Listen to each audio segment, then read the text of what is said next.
Bonjour mesdames et messieurs et bienvenue dans ce flash d'information.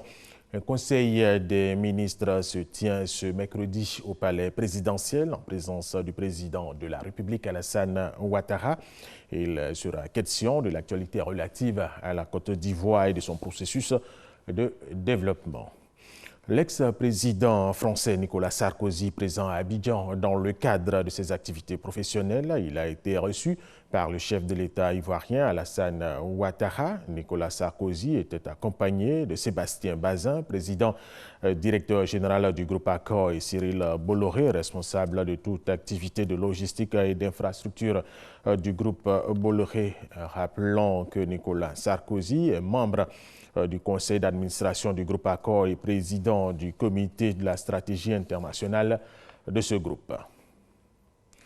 Les examens à grand tirage se poursuivent en Côte d'Ivoire avec le baccalauréat. Hier mardi ont débuté les épreuves orales du bac technique. Elles prennent fin le 30 juin prochain. Ce sont au total 242 910 candidats sur l'ensemble du territoire qui prennent part à ces épreuves orales de français et d'anglais.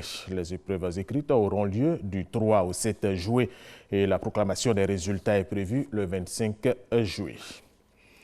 La Côte d'Ivoire a été élue au conseil d'administration du Bureau international du travail. Il y a de cela quelques jours, une élection qui fait de la Côte d'Ivoire membre décideur de la politique mondiale du travail et de la protection sociale. Kwasi Mamadou.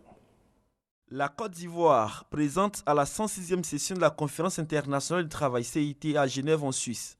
Une rencontre qui se tient autour du thème « Construire l'avenir avec le travail décent ». Une plateforme de prise de décision en matière de normes internationales du travail et de politique sociale. La délégation ivoirienne conduite par le ministre de l'Emploi et de la Protection sociale, Jean-Claude Kwasi, a participé aux travaux qui ont permis d'examiner les questions se rapportant à l'examen de l'application des conventions et recommandations. Cette 106e session de la CIT a vu l'élection de la Côte d'Ivoire au conseil d'administration du Bureau international du travail pour un mandat de 3 ans. Avec cette élection, la Côte d'Ivoire intègre le cercle fermé des États chargés de décider, entre autres, de la politique en matière de travail, de la protection sociale, de la main-d'œuvre. Il nous faut, après avoir pris la pleine mesure de la tâche à accomplir, nous donner les moyens d'occuper toute notre place dans l'accomplissement de ce challenge historique. En marge de cette 106e session de la Conférence internationale du travail, le ministre Jean-Claude Kwasi a présidé la 36e session extraordinaire du Centre régional africain de l'administration du travail, CRADAT, dont il est le président du conseil d'administration. Une rencontre pour examiner un ensemble de questions avec ses pairs des 18 pays membres, notamment la situation financière du centre et la mise en œuvre des recommandations de la rencontre de Grand Bassam.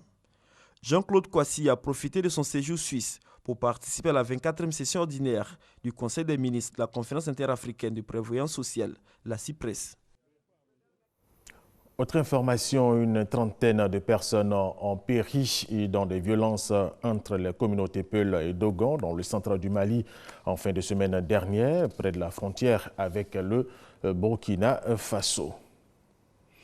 Au moins 40 personnes ont été tuées hier mardi en Centrafrique dans des affrontements dans la ville de Bria, au centre du pays. Ces affrontements entre des miliciens anti-Balaka et des membres d'un groupe de l'ex-coalition Seleka sont survenus au lendemain de la signature à Rome par 13 groupes rebelles aux milices sur les 14 que compte ce pays. Et nous terminons avec cette information. Le ministre français de la Justice, François Bayrou, allié du président Emmanuel Macron, a annoncé ce mercredi son départ du gouvernement. Il donnera une conférence de presse cet après-midi à 15h, temps universel. Le président du MoDem, parti centriste, fait l'objet d'une enquête sur l'emploi de ses assistants au Parlement européen. La ministre française des Affaires européennes, Marielle de Sarnez, quitte également le gouvernement et pour prendre la tête du groupe MoDem à l'Assemblée nationale. Avant eux, le ministre des Armées, Sylvie Goulard du MoDem, a également démissionné hier mardi. Voilà, et c'est la fin de ce flash d'information. Merci de l'avoir suivi. Je vous retrouve à 13h.